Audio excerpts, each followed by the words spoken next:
दंगे हुए, इंडिया में जो दंगे हुए, हिंदू मुस्लिम पे हमले हुए, हिंदू मुस्लिम पे हमले हुए, मुर्दा मुर्दा मुर्दाबाद, मुर्दा मुर्दा मुर्दाबाद, आरएसएस मुर्दाबाद, आरएसएस मुर्दाबाद, मुर्दा मुर्दा मुर्दाबाद, मुर्दा मुर्दा मुर्दाबाद, बीजेपी मुर्दाबाद, बीजेपी मुर्दाबाद, जिंदा जिंदा जिंदाबाद, जिंदा जिंदा जिंदाबाद, पॉपुलर फ्रंट जिंदाबाद, पॉपुलर फ्रंट जिंदाबाद, जिंदा जिंदा जिंदाबाद, जिंदा जिंदा जिंदाबाद, पॉपुलर फ्रंट जिंदाबाद, पॉपुलर फ्रंट जिंदाबाद, जिंदाबाद, पॉपुलर फ्रंट जिंदाबाद, पॉपुलर फ्रंट जिंदाबाद, जिंदा जिंदा जिंदाबाद, जिंदा जिंदा जिंदाबाद, पॉपुलर फ्रंट जिंदाबाद। पॉपुलर फ्रंट जिंदाबाद।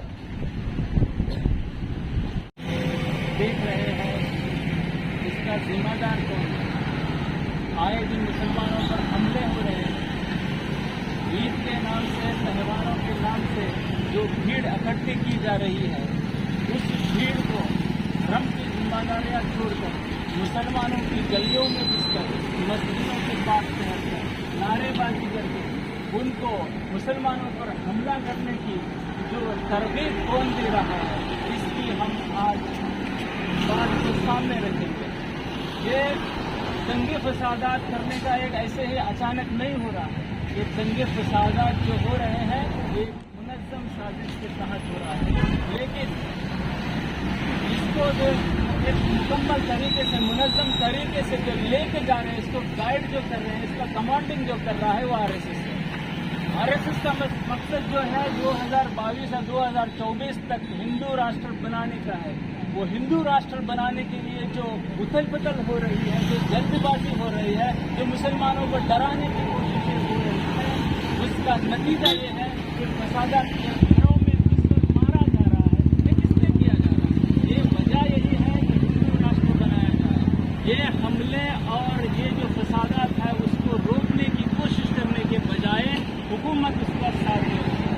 मैं ये बात कहना चाह रहा हूँ कि जब दिन गुजरता है हद से, कुदरत को जलाल आ जाता है, फिरौन का सर जब उठता है, मूसा कोई पैदा होता है। इस दौर में भी अगर आप लोग जुल्म करते रहोगे, इसी तरह के फसादात करते रहोगे, इसी तरह से मुसलमानों पर हमले करते रहोगे, अपने से दूसरा दर्जे का शहरी बनाने की कोशिश करते रहोगे, मुसलमानों को डराते और धमकाते रहोगे, तो ये जान लो कि कोई मूसा बनकर आपके सामने खड़ा होगा।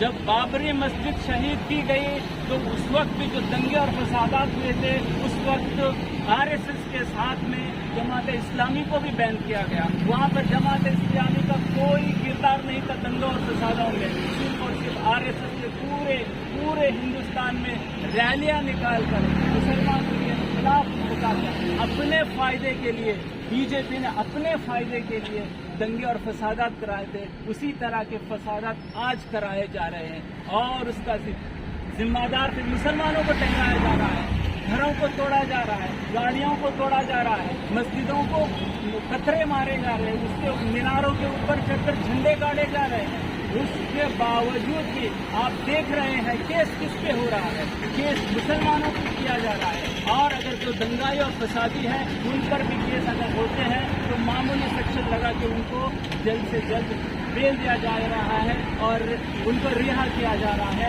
जबकि मुसलमानों को यूए, टाटा और कोटा जैसे कानून के तहत जेलों में डाला जा रहा है। जुड़े रहने के लिए हमारे चैनल फिक्र खबर टीवी को सब्सक्राइब करें, वीडियो को लाइक और शेयर करें। मजीद खबरों के लिए विजिट करें fikrokhabar.com।